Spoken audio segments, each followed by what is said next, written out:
Como ya antes se lo he mencionado en ocasiones anteriores, que no le resulte extraño que ahí al mundo le encante hablar de la espiritualidad.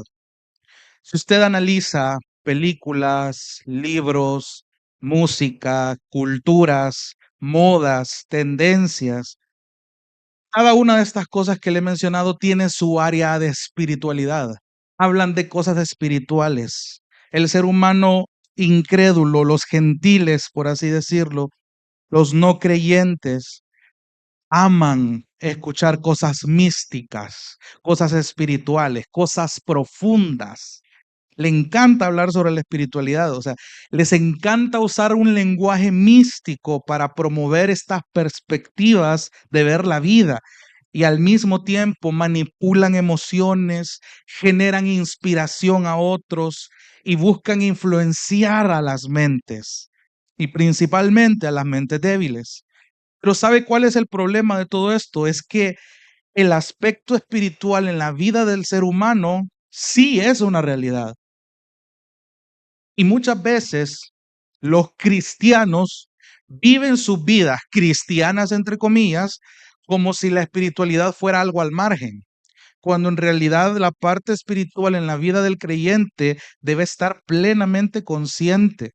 La vida espiritual, toda el área espiritual, es decir, la espiritualidad bíblica, cosa que ya hemos estudiado algunos jueves atrás, la espiritualidad bíblica es una realidad tan, pero tan latente y tan importante y tan presente que hasta el día de hoy sigue teniendo esta actividad.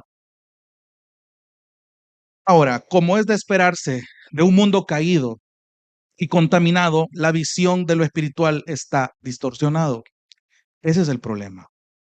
Entonces, cuando vemos este problema, debe haber una responsabilidad que a usted y a mí nos debe cargar como creyentes, que conocemos la revelación del Señor en su palabra, que nos dice cuál es la espiritualidad bíblica, que nos dice lo real del mundo espiritual, de que todo esto es una sombra de lo espiritual.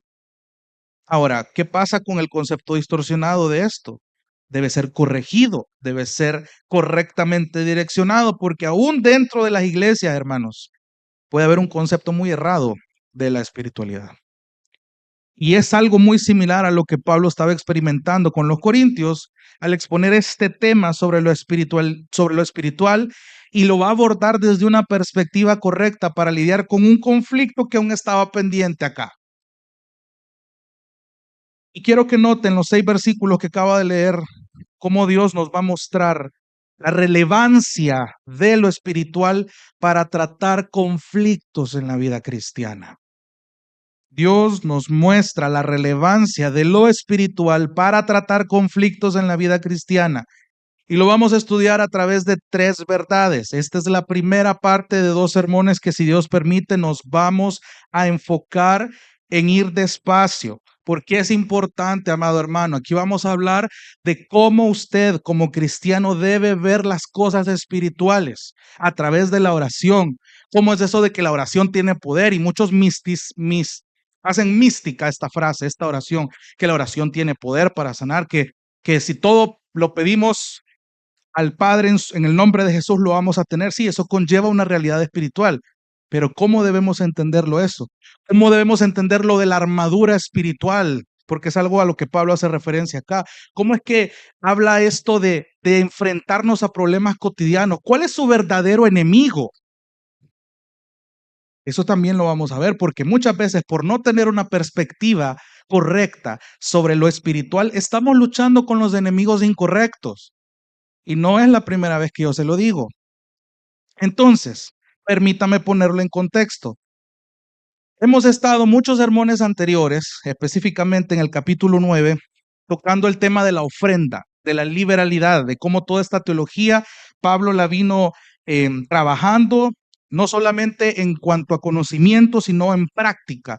Es decir, ya vimos todo lo que pasó con la iglesia en Corinto a la hora de qué perspectiva tenían que tener sobre la ofrenda, sobre ser el dador alegre, sobre que Dios nos entrega su don inefable en Cristo Jesús para que los corintios pudieran ofrendar con la conciencia correcta y con la acción correcta hacia una iglesia en Jerusalén que vimos la última vez. Qué curioso es que una iglesia de judíos que despreciaban a los gentiles ahora son humillados por el Señor mismo para ser ayudados por las personas que ellos despreciaban, que eran los gentiles. Entonces nos quedamos ahí y aparentemente hay un cambio abrupto de tema. Iniciamos el capítulo 10 y aquí en el subtítulo de la Biblia de las Américas dice las armas del apostolado.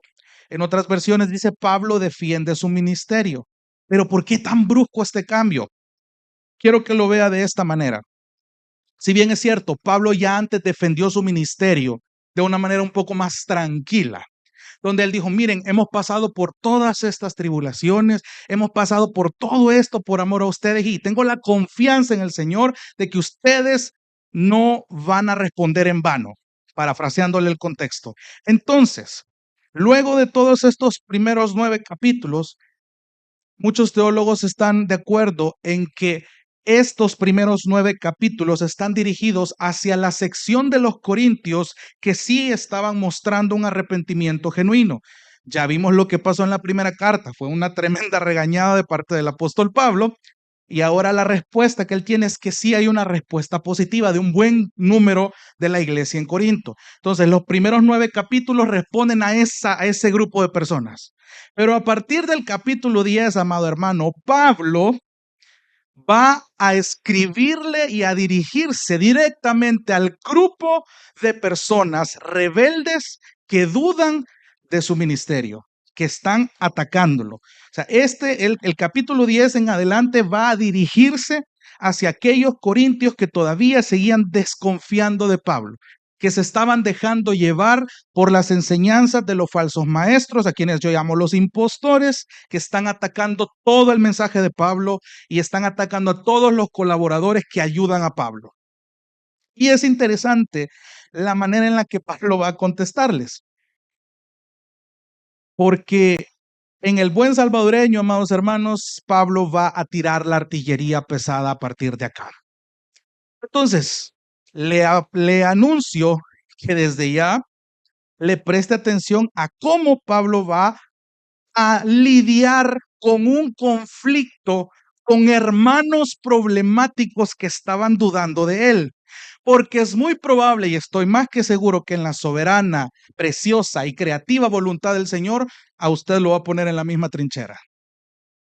Entonces, tenemos mucho que aprender acá. Y quiero empezar, les había dicho que Dios nos está mostrando esta relevancia de lo espiritual, porque para resolver conflictos usted tiene que entender cuál es su verdadero enemigo, por qué es su verdadero enemigo y cuál es el propósito de vencer a este enemigo. Entonces, para ver esta relevancia lo vamos a estudiar a través de 3 verdades. Verdad número 1, Cristo como el fundamento. Cristo como el fundamento. Versículo 1. Fíjese, yo mismo, Pablo, les ruego por la mansedumbre y la benignidad de Cristo. Pausemos hasta ahí. Es interesante que el inicio de esta porción ya nos dice algo importante. Cuando usted note que Pablo se esté dirigiendo a una audiencia y él diga, yo, Pablo, que lo hace muy pocas veces, lo hace a los Gálatas, antes de hablarles duro, ahí en Gálatas 5:2, y lo hace con los tesalonicenses, ahí en 1 Tesalonicenses 2:18. El yo Pablo significa que esto es personal y es profundo lo que va a decir. De manera que quiere dirigirse a su audiencia con este sentir. Si bien es cierto, es verdad que Pablo hace uso de la autoridad que el Señor le dio y no la menosprecia porque no lo está haciendo, antes de eso, él empieza apelando a 2 cualidades que aprendió de Cristo. Subraye esas 2 preciosas palabras que usted ve en el versículo 1. Mansedumbre y benignidad. La Reina Valera dice ternura. Y esto va a ser muy interesante también. Quiero que tenga en cuenta que todo lo que Pablo va a decir a continuación se lo va a decir a una audiencia que no estaba confiando en él, una audiencia problemática influida por falsas enseñanzas. Y lo primero que hace Pablo, mire qué es. Yo mismo, Pablo, ¿qué? Les ruego. Preste atención. Lo primero que hace Pablo es rogar, pero en un sentido de llamar, de invitar, de exhortar. No quiero que usted se imagine este ruego en este contexto como que si él estuviera de rodillas, llorando, rogándole de esa manera. No, el ruego aquí es una invitación seria, es un llamado serio, con el respeto que, claro está, se merecen por ser prójimos, pero es una atenta invitación, es una rogativa seria.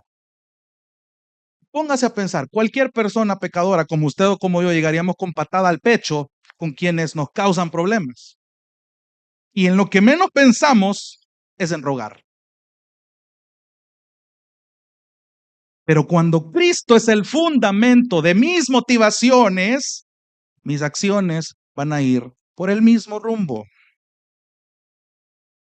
Entonces, yo mismo, Pablo, les ruego, Corintios, a ustedes, problemáticos que todavía dudan de este ministerio, les ruego por la mansedumbre y la ternura o la benignidad de Cristo. Primero, ¿qué es la mansedumbre? Ya muchos en muchas ocasiones pasadas lo hemos abordado. Otra traducción es amabilidad o humildad, y esto es interesante. Porque bíblicamente la mansedumbre consiste en ese fruto del Espíritu Santo que me permite controlar el impulso de una ira pecaminosa. Voy a repetir, la mansedumbre es ese fruto del Espíritu Santo que me permite controlar el impulso de la ira pecaminosa y va más allá. No solo se trata de refrenar un impulso, sino que implica humildad, implica suavidad en el trato que se da. Lo contrario de esto es una ira impulsiva, una ira pecaminosa. Lo contrario de esto es orgullo, egoísmo, venganza. Entonces, básicamente Pablo estaba tratando con una amabilidad seria. Y pareciera un poco contrario poner esas dos palabras juntas. Pero Pablo está tratando con una amabilidad seria a estas personas porque había soportado ofensas tan crueles que ya hemos visto en el contexto. Y es interesante cómo la mansedumbre puede ser definida. Hay un poeta llamado Henry Wadsworth que tiene un poema llamado El herrero del pueblo y dice lo siguiente: el herrero, un hombre poderoso es él, con manos grandes y musculosas, y los músculos de sus fornidos brazos son fuertes como barras de hierro. Sin embargo, en la iglesia, al oír a su hija cantar en un himno, el herrero se emociona y con su mano fuerte y áspera se enjuaga una lágrima de los ojos. Se necesita una persona fuerte para ser verdaderamente manso. Esto es mansedumbre, fuerza contenida, fuerza contenida, humildad y gracia. La mansedumbre es fuerza contenida, humildad y gracia. Porque ¿qué es lo que usted contiene? Su ira pecaminosa, pero no lo deja hasta ahí. En ese sentido, cualquier incrédulo se puede morder la lengua para no decir lo que tiene ya en su mente, sino que la mansedumbre bíblica que Cristo nos modeló parte desde adentro. Y esa es la parte más difícil que vamos a abordar esta mañana, hermanos, porque es fácil aparentar mansedumbre. Es fácil decir solo porque soy creyente. Yo soy creyente, pero mi machete no. Los hermanos que manejan no me van a dejar mentir, la cantidad de mansedumbre que necesitamos a la hora del tráfico. Entonces, no solamente es el impulso fuerte, o sea, se necesita realmente ser una persona fuerte para ser realmente manso. ¿Por qué? Porque tiene que dominar sus pensamientos. Esa es la parte difícil. Esa es la parte que debe ser trabajada. Pero cuando Cristo es el fundamento de su mansedumbre, sus acciones y sus decisiones van a ir por la misma guía, por el mismo camino. Entonces, cuando escuche la palabra mansedumbre, repítase: fuerza contenida, humildad y gracia. Porque no solamente usted refrena, sino que va más allá de refrenar. Usted, lejos de ser recíproco en un trato obsceno, ofensivo, usted trata con una amabilidad seria, porque está enfocada, porque va con propósito. Entonces, Pablo está basando ese tipo de mansedumbre para dirigirse a los corintios problemáticos, a este grupo en específico. La segunda cualidad es benignidad, ternura, como dice la Reina Valera. Y otra traducción para esto es bondad o gentileza. Aquí ya lo llevó un escaño más arriba. Porque otra traducción que una versión en español le da es indulgencia. Fíjese, y según la Real Academia Española, la indulgencia se define como la facilidad en perdonar o disimular las culpas o en conceder gracias. Se lo parafraseo, es decir, alguien con autoridad que puede usarla para condenar justificadamente una acción en contra. Y teniendo esa capacidad, decide no hacerlo, sino dar un trato bondadoso y misericordioso. Y definitivamente, Pablo sabía muy bien el ejemplo que tenía en Cristo de estas dos cualidades.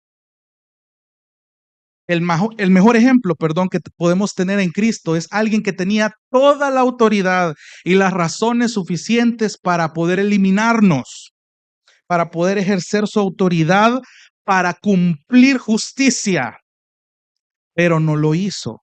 Él fue más allá de eso. Él otorgó gracia y él otorgó misericordia y él otorgó redención. Ahí está el ejemplo de Cristo. Entonces, Pablo lo sabía muy bien. Y quiero llevarlo un momentito, váyase a Primera de Pedro, capítulo 2, versículo 19. Parte de Pablo, Pedro también sabía esto. ¿Por qué es importante tener esto? Porque Cristo es el fundamento, hermanos. Quiero que entienda bien, solo esas dos virtudes a la hora de solucionar conflictos, lidiar con ellos dentro de nuestra vida cristiana, solo la mansedumbre y la benignidad pesan un montón. Primera epístola de Pedro, capítulo 2, versículo 19. Luego de hablarles, para ponerlo en contexto, luego de hablarles a los siervos a que estén sujetos a sus amos y cómo los creyentes deben comportarse en el mundo, en el versículo 19 dice que todo esto haya gracia. Y fíjese, Primera de Pedro 2, 19. Si por causa de la conciencia ante Dios alguien sobrelleva penalidades sufriendo injustamente, pues, ¿qué mérito hay si cuando ustedes pecan y son tratados con severidad, lo soportan con paciencia? Es decir, si ustedes sufren de manera injusta y aún así lo soportan, ¿cuánto más si sufren por la causa correcta deben de soportar? Eso es lo que Pedro está diciendo. Pero si cuando hacen lo bueno, sufren por ello y lo soportan con paciencia, esto haya gracia con Dios. Porque oiga, esto a mucha gente no le gusta. Versículo 21. Porque para este propósito han sido llamados, pues también Cristo sufrió por ustedes, dejándoles ¿qué? Ejemplo para que sigan sus pasos. Señor, yo quiero ser como tú, Señor. Bueno, aprenda a sufrir. En el cual no cometió pecado, ni engaño alguno se halló en su boca. Y quien cuando lo ultrajaban o cuando lo maldecían, dice otra traducción, no respondía ultrajando, no respondía con la misma maldición. Cuando padecía, no amenazaba, sino que se encomendaba a aquel que juzga con justicia. Ese es el ejemplo de Cristo que Pablo está hablando. Regrese a 2 Corintios 10. Entonces, teniendo este enorme colchón de base, una enorme roca de fundamento, para saber tratar con gente difícil, con prójimos difíciles, Pablo pudo haber tomado, piensa un momento, Pablo pudo haber tomado una actitud vengativa. Sobre todo si usted sabe quién fue Saulo. Fue tremendo. Fue alguien impulsivo en gran manera. Por eso es que es tan increíble que siendo Saulo aquella persona con aquellas cualidades, ahora Pablo, transformado por el Espíritu Santo gracias a que Cristo lo encuentra, lidie de esta manera ahora las cosas. Eso es lo asombroso detrás de este texto. Pablo pudo haber fácilmente, como lo hacía antes, vengarse usando su autoridad, fariseo de fariseos, súper letrado, con la capacidad de humillar a cualquiera porque él sabía. Si hay alguien que tenía un conocimiento de la ley de Dios, era él y nadie podía contrariarlo.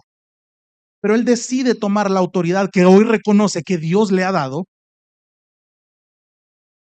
pero lo direcciona como Cristo lo hubiera hecho. Y hermanos, cuando Cristo es el fundamento en medio del conflicto, hay capacidad de mostrar bondad aún a nuestros detractores. Voy a repetir, cuando Cristo es el fundamento en medio del conflicto, hay capacidad de mostrar bondad a los detractores. Ahora, sigamos leyendo el versículo 1. Yo mismo, Pablo, les ruego por la mansedumbre y la benignidad de Cristo, yo que soy humilde cuando estoy delante de ustedes, pero osado para con ustedes cuando estoy ausente. Pausa. Aquí Pablo no está siendo eh, un falso humilde. Déjeme ponérselo de esta manera. Versículo 2. Ruego pues que cuando esté presente no tenga que ser osado con la confianza con que me propongo proceder resueltamente contra algunos que nos consideran como si anduviéramos según la carne. Se lo pongo de esta manera. Aquí en el final del versículo 1 y todo el versículo 2, Pablo está tomando una acusación que se le estaba haciendo. ¿Cuál era esta? Los impostores afirmaban que Pablo se mostraba severo, atrevido, machetero en sus cartas, de lejitos nada más. Pero que cuando él ya estaba presente ahí en la iglesia de los Corintios y se los topaba a todos ellos, él ya se retraía, mostraba una actitud débil y hasta cobarde.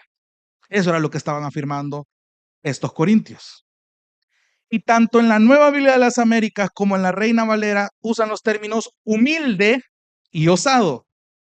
Y esto también hay que entenderlo desde el idioma original. Aunque la palabra para humilde en el griego se usa en un buen sentido, hablando de alguien humilde o de humildad, los impostores lo usaban en un tono despectivo, como haciendo ver insignificante a Pablo. Este es débil, este es insignificante. O sea, esa humildad es una máscara para mostrarse débil. Es un manipulador. Entonces, un débil es un cobarde. Eso es lo que estaban afirmando de Pablo. Y la palabra osado, desde el idioma original, da la idea de alguien que se muestra confiado, alguien que tiene valor, alguien que encara, cosa que según estas personas rebeldes, Pablo mostraba únicamente de lejitos cuando mandaba sus cartas. Entonces, Pablo usa este argumento para contender de manera interesante. Recuerde algo, si bien Pablo ha tenido tacto a este punto de la historia y ha tenido valor porque Dios se lo dio para enfrentar público difícil, hermanos. No solo enfrentó judíos, no solo enfrentó revueltas, sino gentiles del calibre de Herodes Agripa. Enfrentó y encaró al emperador mismo y hasta el mismo apóstol Pedro lo encaró. Entonces Pablo no era ningún sencillo. Pero note algo en el versículo 2. La segunda vez que ocupa la palabra ruego. Note esto. Ya en el versículo 1 dijo, yo les ruego, yo Pablo, les ruego. Por la humildad, por la mansedumbre, perdón, y la benignidad de Cristo. Yo que soy humilde. Aquí Pablo está usando el argumento, se lo pongo de otra manera. Pablo, yo les ruego por la mansedumbre y benignidad de Cristo, ustedes que andan diciendo que yo soy humilde cuando estoy delante de ustedes, que soy débil, que soy cobarde, pero atrevido para con ustedes, pero cuando estoy ausente. Entonces el versículo 2 dice, ruego, les ruego, ustedes que andan diciendo esto, yo les ruego, les hago la invitación seria, que cuando esté presente y llegue a encararlos a ustedes, no tenga que ser osado como ustedes dicen, con la confianza con la que yo me propongo a proceder resueltamente contra algunos que nos consideran. Nota el plural otra vez. Pablo estaba hablando en singular al inicio, pero Pablo no se está olvidando de sus colaboradores. Saben que el ataque también iba para ellos. No tenga que ser osado con la confianza con que me propongo a proceder resueltamente contra algunos que nos consideran como si anduviéramos según la carne. Esto iba serio. Otra vez, una invitación a que esta gente se arrepintiera, ya que de no ser así, ¿sabe qué iba a pasar? Pablo iba a usar realmente esa osadía de la que estaban hablando, que decían que tenía solo de lejos, para aplicarla cara a cara con total confianza, como la Biblia ya ha registrado que siempre lo ha hecho. O sea, de entrada ahí está derribando un argumento de ellos. Pablo siempre ha encarado personas de grueso calibre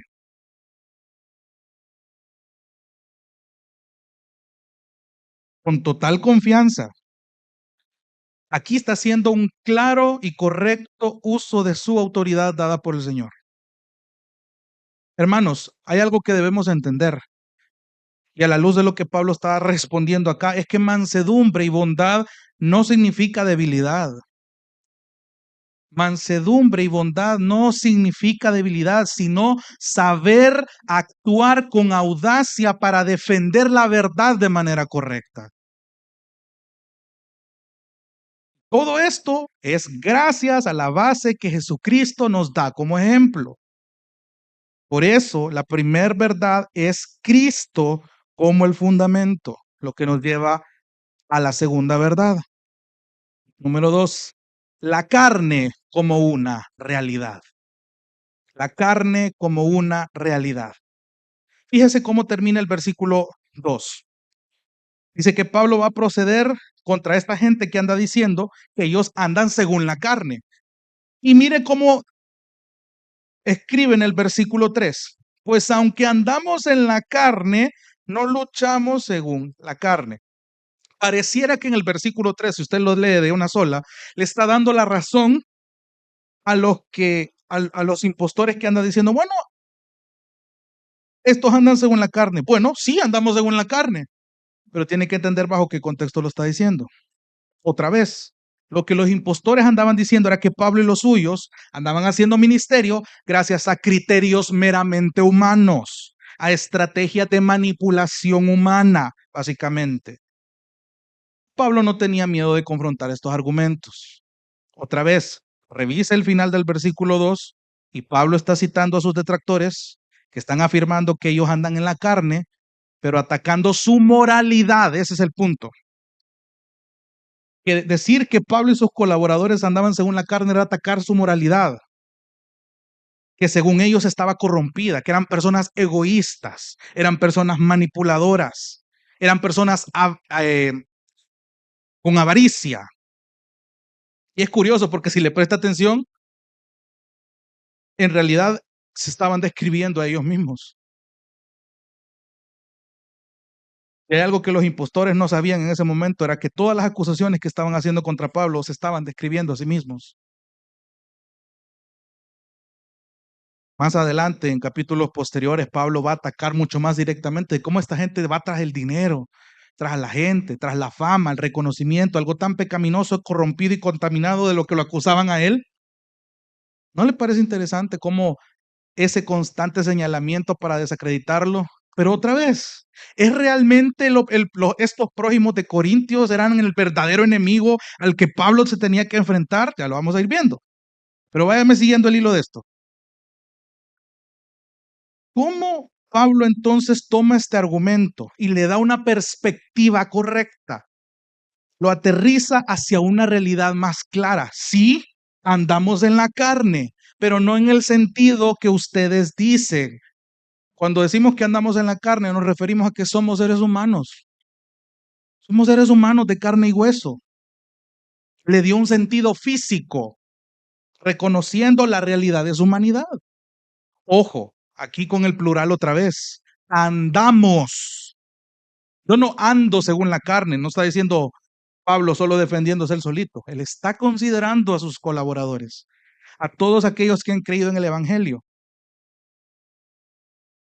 Pues aunque andamos o vivimos en la carne, no luchamos, plural, no luchamos según la carne.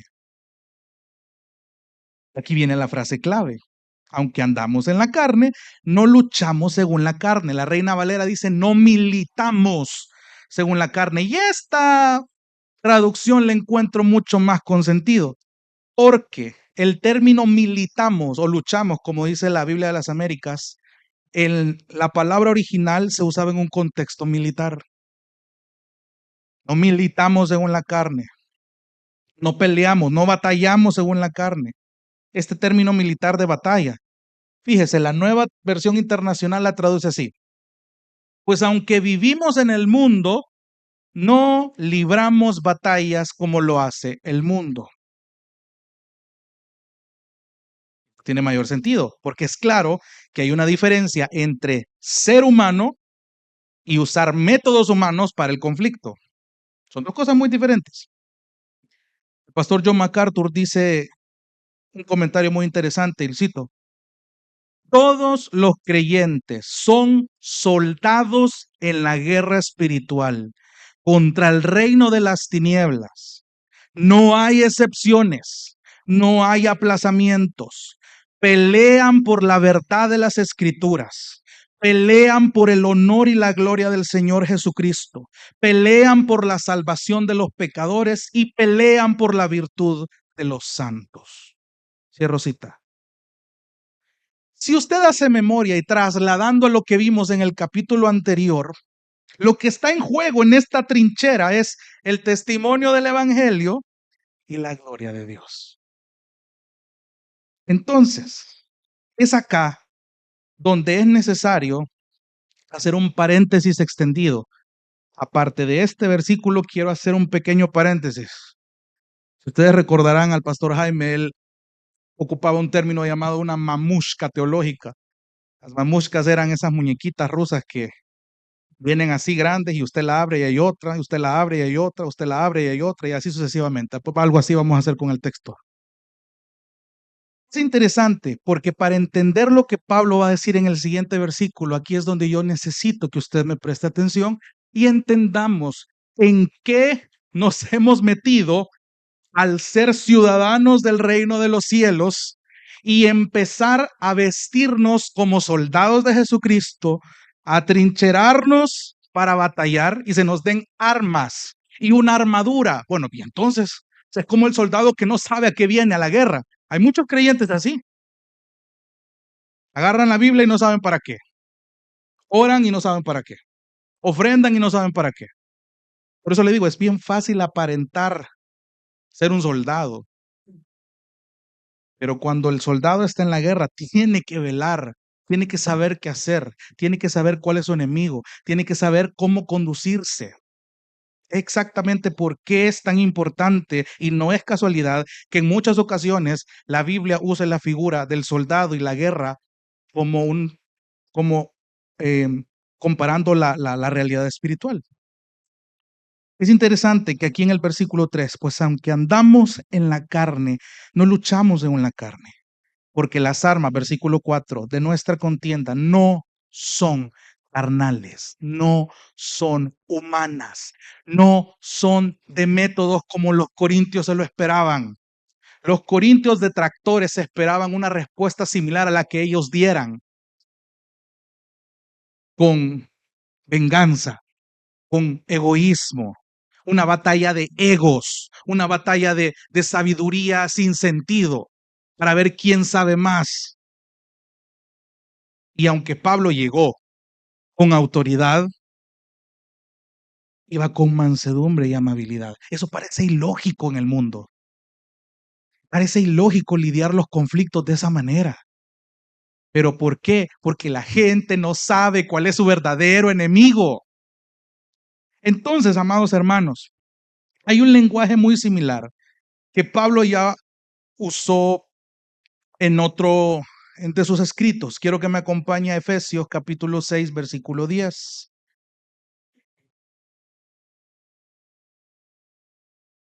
Efesios capítulo 6, versículo 10.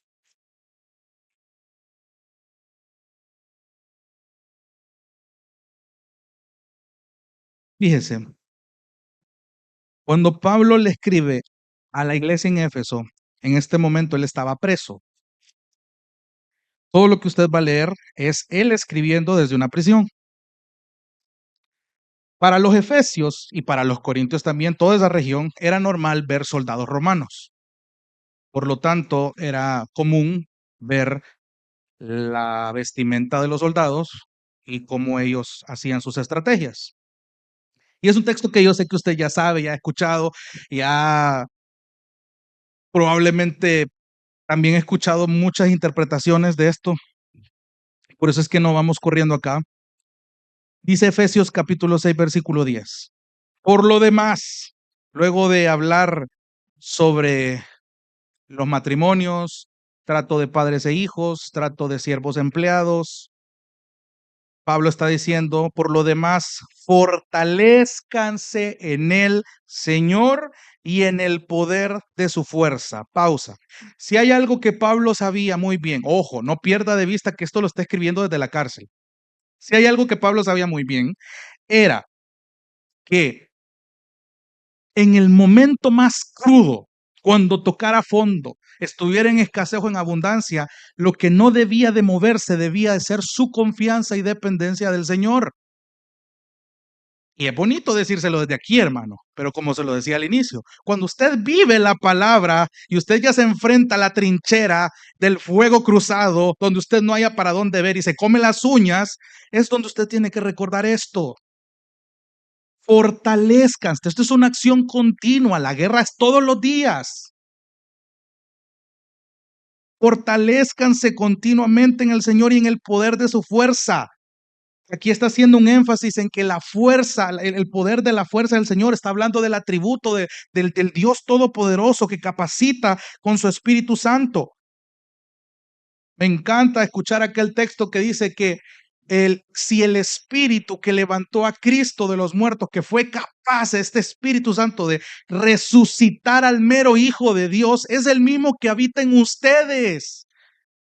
Hay una cantidad de poder y no quiero que mistifique esto que estoy diciendo, pero sí es una realidad que el Espíritu Santo es capaz de obrar en un pecador como nosotros de una manera tan irreconocible que las actitudes que usted antes tenía hoy ya no las tenga y lejos de ya no tenerlas tiene unas nuevas que nunca las tuvo. Ese es el poder de la fuerza del Espíritu, de la obra de salvación. Y en el versículo 11 está diciendo, revístanse con toda la armadura de Dios. Pausa aquí, la palabra revístanse o vestíos, como dice la Reina Valera, habla de una acción continua. Vístanse continuamente de la armadura de Dios. Con toda la armadura de Dios. ¿Y para qué? ¿Y esto para qué me va a servir? ¿Y eso? ¿Y a dónde consigo ese traje? ¿Me lo tengo que poner o cómo es esto? No, otra vez estamos hablando en un sentido espiritual. Revístanse con toda la armadura de Dios. Mire, ¿para qué? Para que puedan estar firmes. ¿Contra qué? Contra las acechanzas del diablo, contra las insidias del diablo. Vaya, aquí vamos a contestar la pregunta del inicio. ¿Cuál es su verdadero enemigo? ¿Cuál es su verdadero enemigo?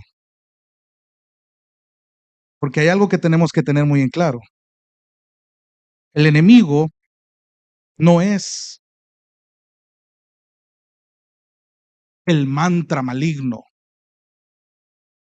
no es el chakra negro. El enemigo no es el yin y el yang. O sea, se da cuenta, hay muchas ideas que yo estoy tomando. Hay otros que dicen, no, es que el bien y el mal habitan juntos y están unidos. Pero según la Biblia, hay dos enemigos a los que usted le tiene que prestar atención. Según esto, el primero es el diablo, Satanás, los demonios, toda la legión, todos estos seres malignos que son descritos a lo largo de la Biblia. Pero el versículo 12 va más allá y lo extiende. Usted tiene que vestirse con toda la armadura de Dios para que pueda estar firme contra las acechanzas, contra las insidias del diablo. Porque, porque es explicación, porque nuestra lucha no es contra sangre y carne. Pausa ahí. Lo que está diciendo es que su lucha no es contra seres humanos. Su lucha no es contra seres humanos, sino contra principados, contra potestades, contra poderes de este mundo de tinieblas, contra fuerzas espirituales de maldad en las regiones celestes. Está describiendo lo mismo de muchas maneras. Hay quienes le dan hasta jerarquía a estas fuerzas demoníacas. Pero la realidad es esa. La batalla que usted y yo, y la que Pablo en su momento enfrentó, fue con seres espirituales de maldad. Y aquí quiero aclarar algo, hermanos. Y no voy a entrar mucho en detalle porque si no, se nos va el tiempo. Hay mucho tabú respecto a la espiritualidad dentro de las iglesias. Por ejemplo, cómo nosotros vemos la oración, porque a veces la gente ve la oración como si fuera un antídoto. Es decir, usted se obliga a su conciencia que me siento mal, me siento ansioso, me siento desesperado, me siento aquí, me siento allá, voy a orar. Qué bueno que tengamos esa iniciativa. De entrada se lo aplaudo y gloria a Dios por ello. Vamos a orar y me voy a sentir mejor y ya me siento mejor. Y oro al Señor y le pido por esto y que me lo quite, y ya me siento mejor. Pero si lo analiza bien, la oración no necesariamente le tiene que hacer sentir mejor, porque muchas veces usted va a clamar en el desierto, en la angustia, y Dios sí escucha su oración, pero usted no lo va a percibir. Usted va a sentir que Él está lejos. Usted va a sentir que su oración ni siquiera ha sido contestada, mucho menos escuchada. Pregunto, ¿Dios no escuchó su clamor? Claro que sí, pero hay que saber la implicación espiritual que algo tan sencillo como la disciplina espiritual de la oración hace en nosotros. La oración, amados hermanos, no es un antídoto para que de la noche a la mañana tu corazón se sienta bien. Es como que te echaran viga aquí cuando usted anda entapiado y se sienta, ay, que puede respirar. No es eso. ¿Sabe lo que hace la oración? Es que si yo vengo con una angustia, desesperación de querer que las cosas se me resuelvan ya y hacer mi voluntad a mi tiempo, a mi manera, mi oración lo que hace es rendir todo eso delante del Señor y que el Espíritu Santo me recuerde lo que está aquí para que la desesperación y lo que mi voluntad quiere hacer se alinee otra vez a la voluntad del Señor. Y eso, amados hermanos, no lo va a hacer en una oración. ¿Cuántas veces oró Jesús durante su ministerio? ¿Cuántas veces Él se sintió angustiado? ¿Cuántas veces Él se sintió que sudaba gotas de sangre? ¿Cuántas veces el Señor se apartaba para orar?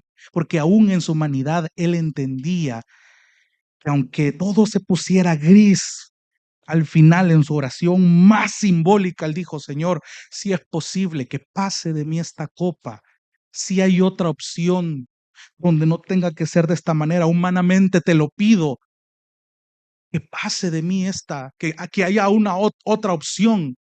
Pero Cristo al final entendió su misión y sometido al Padre en obediencia, Él dijo que no se haga mi voluntad, sino la tuya. Se da cuenta cómo la oración en ese sentido sí tiene un propósito. En ese sentido, nuestras oraciones deben ser igual. Porque imagínese por un momento, ¿qué pasa si con solo orar una vez el Señor contestara nuestras oraciones?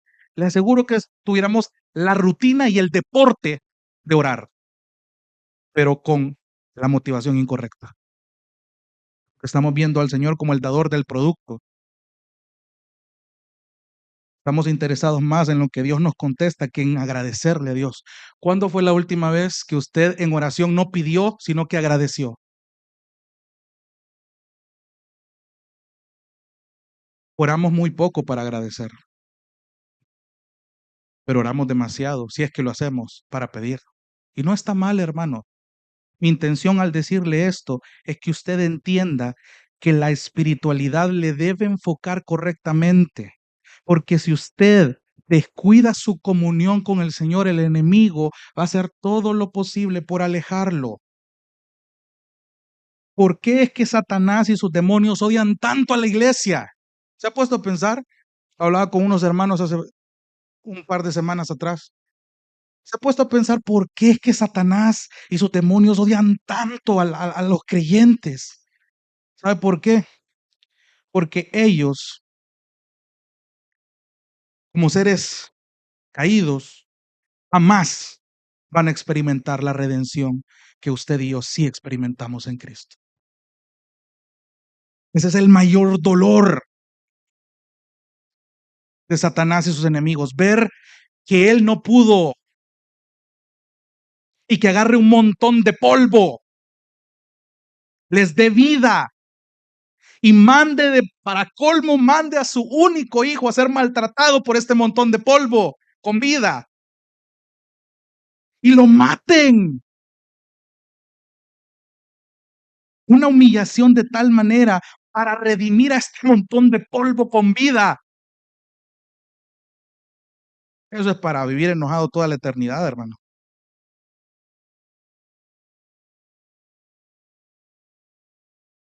Sabiendo que él tuvo una posición y una cercanía que no va a poder recuperar, que lejos de eso va a ser condenado. Y me voy al lado contrario. Póngase a pensar en los ángeles, en los santos ángeles, los del bando bueno. Seres que nunca han pecado, seres que fueron creados, pero que les maravilla el hecho de que Dios haya creado del polvo de la tierra al ser humano, que este ser humano se haya descarriado de tal manera y que Dios hizo descender a Cristo que muriera por ellos y los redimiera y les diera justificación y los haga santos hasta volver a donde están ellos para convivir juntos. Póngase a pensar, un ángel que jamás ha tenido un concepto ni la experiencia de la salvación se queda, wow, nuestro Dios. Ese es nuestro Dios. Solo Dios puede hacer esto. Entonces, amados hermanos, no tiene que olvidar que su verdadero enemigo es Satanás y sus demonios, pero ¿sabe cuál es otro mayor enemigo principal? Su propio corazón. Su tendencia a querer alejarse del Señor cuando usted interrumpe esta comunión o se deja influenciar. Ojo, no es lo mismo influencia demoníaca que posesión demoníaca, porque por una falta de comprensión de la espiritualidad, hay mucha gente que anda afirmando que los cristianos correctamente eh, cimentados en el Señor pueden ser poseídos por el diablo, pero esa es harina de otro costal para otro sermón. A lo que quiero llegar, amados hermanos, es que usted tiene que entender muy bien la armadura. Su lucha no es contra seres humanos, y ya se lo he dicho antes. Su lucha no es contra seres humanos, son contra seres demoníacos que influencian a estas personas que no están en Cristo.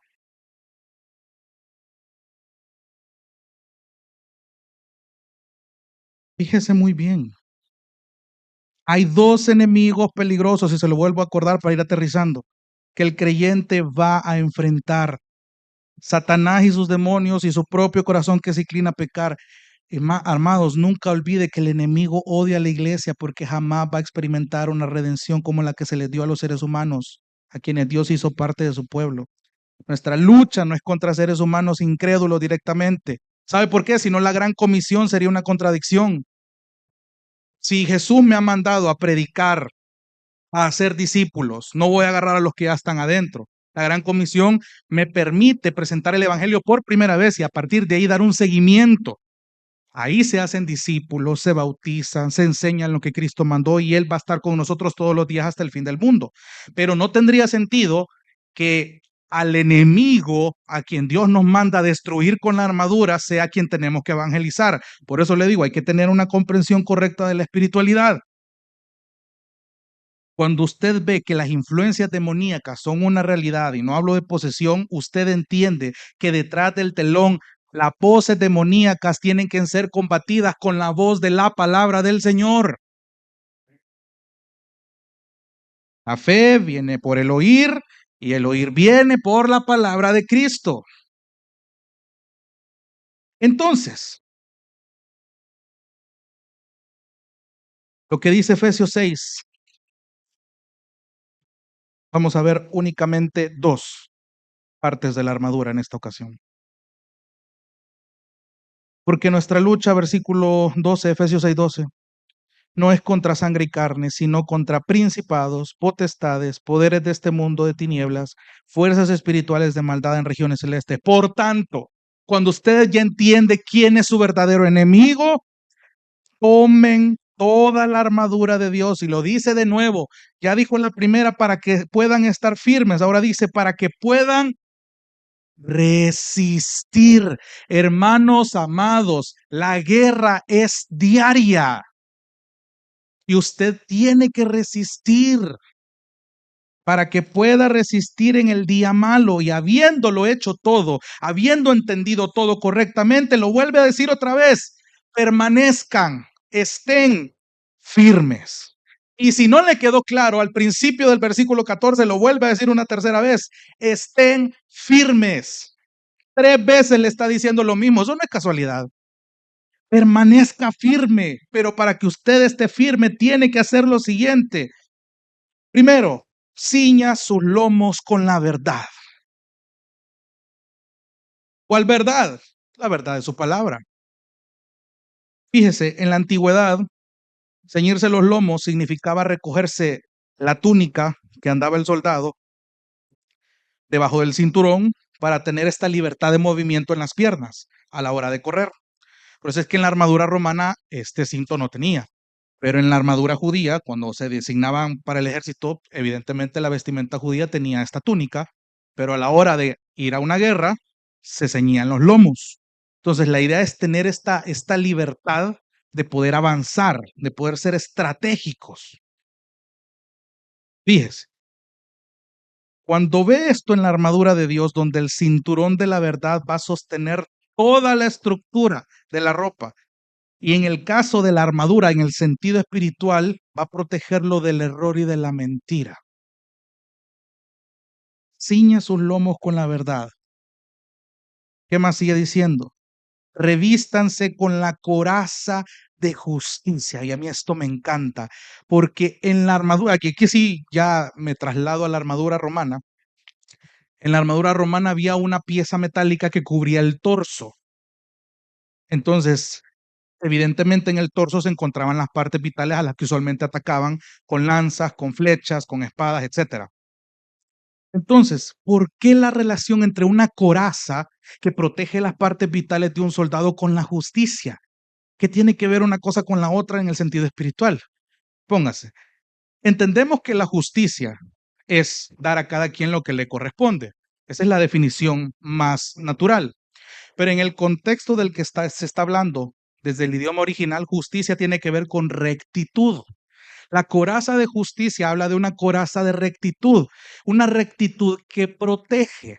Y si entendemos que esta es una armadura espiritual provista por Dios mismo, la justicia de la que se está hablando aquí, que cubre al creyente contra las acechanzas del enemigo, es la justicia de Cristo. ¿Qué es uno de los beneficios que el creyente tiene cuando Cristo muere en sustitución de usted? Es justificado. Cuando usted es justificado significa que la justicia que usted vivió, bueno, la mala justicia o la injusticia que usted vivió se le imputó a Cristo.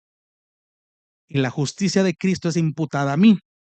Me encanta cómo lo dice un pastor, es como si Cristo a la hora de la cruz, Dios lo ejecuta en ese sentido, como si Cristo hubiera vivido toda mi vida y ahora Dios Padre me ve a mí como si yo hubiera vivido toda la vida de Cristo.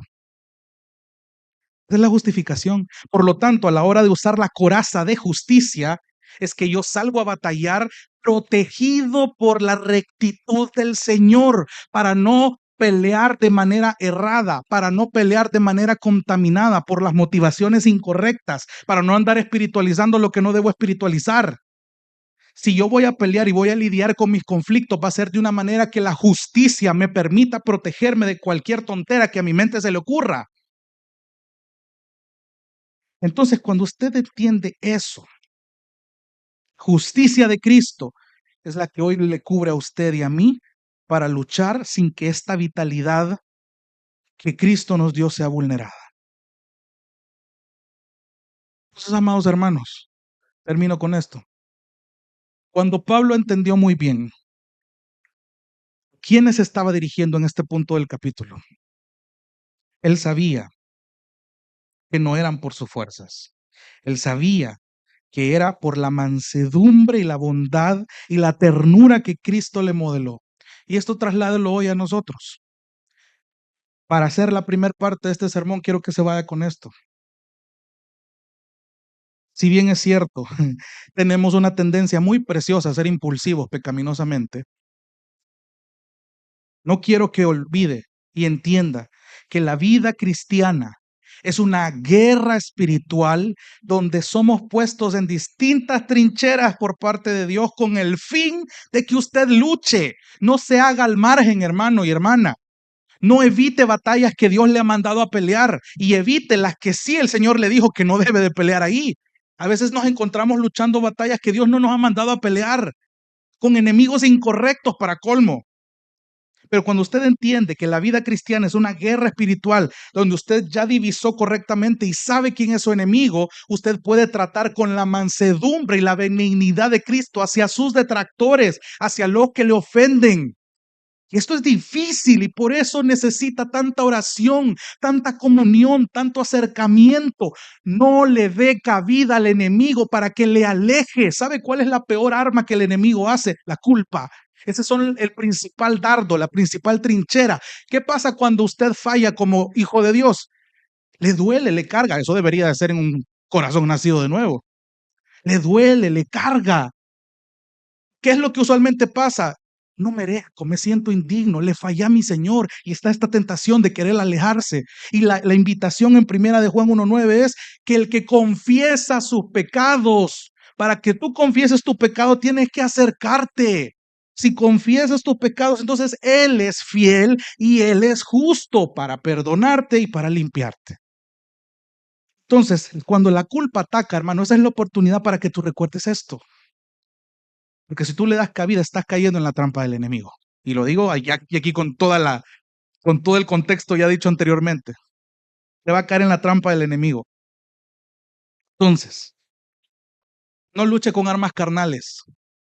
No use su carácter. No use su excusa de así soy yo. Así me criaron. Así lidio yo con mis problemas. Esas son estrategias mundanas.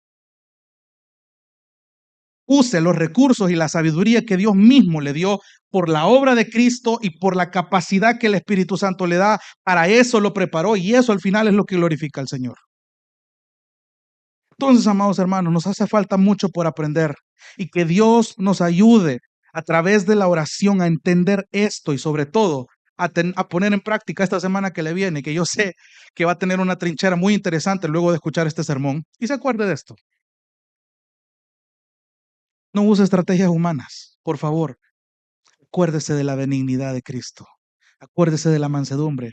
¿Sabe un consejo que usted puede tener para esta semana? Practique la mansedumbre. Vamos a orar. Dios te bendiga. Realmente es un privilegio para nosotros que puedas escuchar el mensaje de la palabra de Dios. Esperamos que Dios obre en tu vida grandemente a partir de lo que puedas escuchar y aprender a través de este sermón. Sin embargo, creemos que solo este sermón es insuficiente y no debería de suplantar por ningún motivo tu asistencia a una iglesia local. La iglesia local es el medio por el cual Dios obra en la vida de su pueblo. Te motivamos a que busques una iglesia sana donde congregarte o puedas contactarte con nosotros en nuestras redes sociales para que nos puedas visitar. Será un gusto poder servirte y que podamos juntos adorar a Dios en comunión con sus redimidos mientras aprendemos de su palabra. Que el Señor te bendiga.